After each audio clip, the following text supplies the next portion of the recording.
ప్రియతమా నన్ను పలకరించు ప్రణయమా అతిథిలా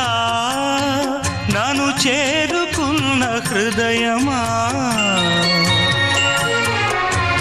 ఎదుట ఉన్న స్వర్గమా చెదిరిపోని స్వప్నమా